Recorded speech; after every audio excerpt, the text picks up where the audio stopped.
Every day, you throw things away. Food, plastic, packaging, and within seconds, it's gone. But here's the truth, it doesn't disappear. So where does it actually go? And what really happens to it over time? Think about everything you've thrown away today. A wrapper, a bottle, leftover food. It felt instant, out of sight, out of mind. But all of it ends up somewhere, and that somewhere is far more complex than most people think.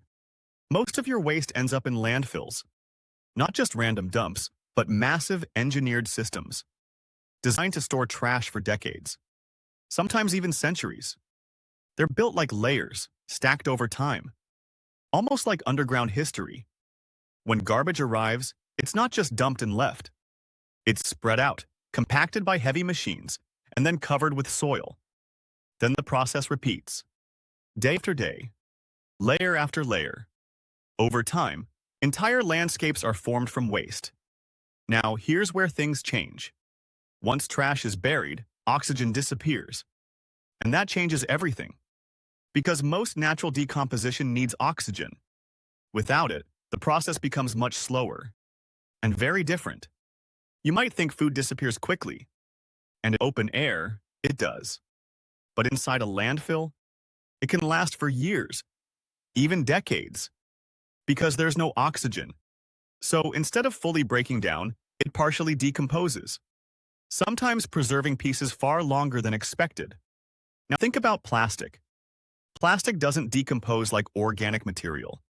It breaks down extremely slowly, sometimes taking hundreds of years. And even then, it doesn't disappear. It just breaks into smaller pieces. Microplastics, which remain in with the environment. Different materials behave differently. Paper breaks down slowly. Metal can corrode over time. Glass barely changes at all. In fact, some items found in landfills decades later look almost the same as when they were thrown away. So your trash isn't just gone, it's preserved. Now here's something most people don't realize. As waste slowly breaks down, it produces gas, mainly methane, a powerful greenhouse gas. In fact, landfills are one of the largest sources of methane emissions globally. Some landfills even collect this gas and use it as energy. There's another side to this. As waste decomposes, liquid forms, called leachate. This liquid can carry chemicals, toxins, and pollutants. And if not properly managed, it can seep into the ground and contaminate soil and water. That's why modern landfills are carefully engineered. They include protective liners at the bottom, drainage systems for liquids, pipes to collect gas, all designed to contain the waste and reduce environmental impact. But even with all this, the waste is still there. Here's the part most people don't think about. The trash you throw away today could still exist 50, 100, even 500 years from now, long after you're gone. So when you throw something away, you're not destroying it, you're relocating it. In a way, landfills are like time capsules, layers of human life, frozen underground. Each layer represents a different time, different habits, different materials.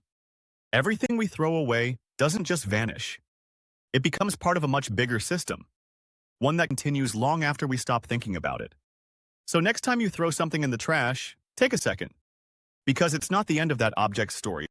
It's just the beginning of a very long one. And now the real question is, what are we leaving behind?